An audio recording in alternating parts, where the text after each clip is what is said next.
Halo semua. Indonesia lagi digemparkan oleh kekalahannya di WTO. Dan apa itu WTO? Lalu siapa yang menyerang Indonesia di WTO? Mungkin sebagian dari kamu ada yang belum tahu apa itu WTO.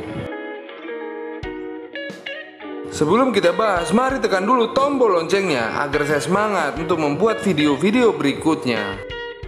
Kalau sudah, lanjut. World Trade Organization, disingkat WTO, adalah sebuah organisasi perdagangan dunia, sebuah organisasi internasional yang menaungi upaya untuk meliberalisasi perdagangan. Organisasi ini menyediakan aturan-aturan dasar dalam perdagangan internasional. WTO menjadi sebuah wadah perundingan, konsensi, dan komitmen dagang bagi para anggotanya, serta membantu anggota-anggotanya menyelesaikan sengketa dagang melalui mekanisme yang mengikat secara hukum.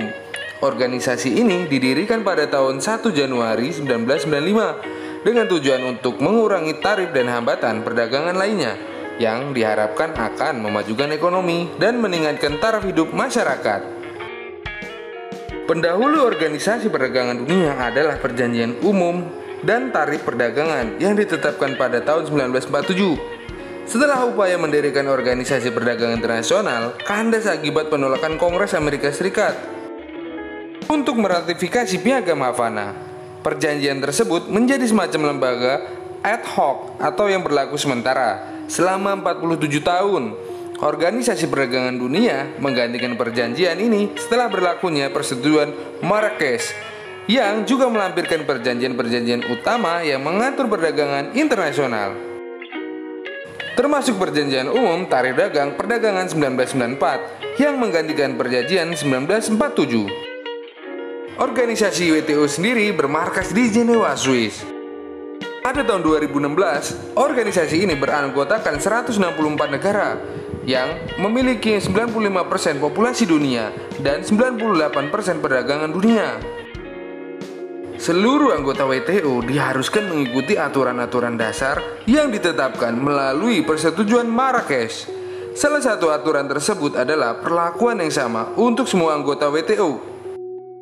Aturan ini berlaku untuk seluruh anggota. Selain itu, berdasarkan aturan perlakuan nasional, anggota WTO harus memperlakukan produk asing yang telah memasuki pasar domestiknya sebagai produk sejenis diperlakukan di negaranya. Yang artinya semua produk yang masuk ke negaranya anggota WTO dianggap sama, seperti produknya sendiri. Sementara itu, jika terjadi sengketa, dua badan pengambilan keputusan WTO adalah tingkat menteri dan tingkat dewan umum. Para anggota WTO mengambil keputusan berdasarkan konsensus. Tetapi jika konsensus itu tidak tercapai, maka keputusan akan diambil melalui pemungutan suara. Perkara dagang untuk anggota pertama-tama akan dibawa ke panel yang dibentuk khusus untuk perkara tersebut. Pihak yang tidak puas dengan keputusan panel dapat membawanya ke badan banding. Dilansir dari CNBC Indonesia, Indonesia diketahui mengalami kekalahan gugatan Uni Eropa di Badan Penyelesaian Sengketa atau Dispute Settlement Body atau disingkat dengan DSB, Organisasi Perdagangan Dunia WTO, atas kebijakan larangan ekspor biji nikel. Seperti yang diketahui, Presiden Jokowi melarang kegiatan ekspor biji nikel sejak awal 2020. Upaya ini dilakukan Jokowi agar Indonesia mendapatkan nilai tambah yang lebih besar dari komoditas nikel melalui hilirisasi. Hal ini terlihat dari catatan Kementerian Investasi atau Badan Koordinasi Penanaman Modal BKPM, di mana walaupun kita kalah gugatan WTO pada tahun ini, ekspor hasil nikel Indonesia sudah dilakukan hilirisasi, diprediksi menembus 27 miliar US dollar sampai 30 miliar US dollar atau 418 triliun sampai 465 triliun. Jokowi menegaskan bahwa kebijakan hilirisasi bahan mentah yakni biji nikel akan terus dilanjutkan. Wih, gokil ya, garang. Menurut data perdagangan dan Kemenko pada tahun 2022 ini, ekspor nikel bisa mencapai 27 sampai 30 miliar US dollar atau setara dengan 465 triliun dampak dari hilirisasi. Menurut Menteri Investasi Bahlil Lahadalia, sebelumnya larangan ekspor biji nikel berlaku di Indonesia. Nilai ekspor biji nikel hanya mencapai 3 miliar US dollar atau 46,5 triliun pada tahun 2017 sampai 2018. Hal ini berdasarkan kurs rupiah 15.500 rupiah per US dollar.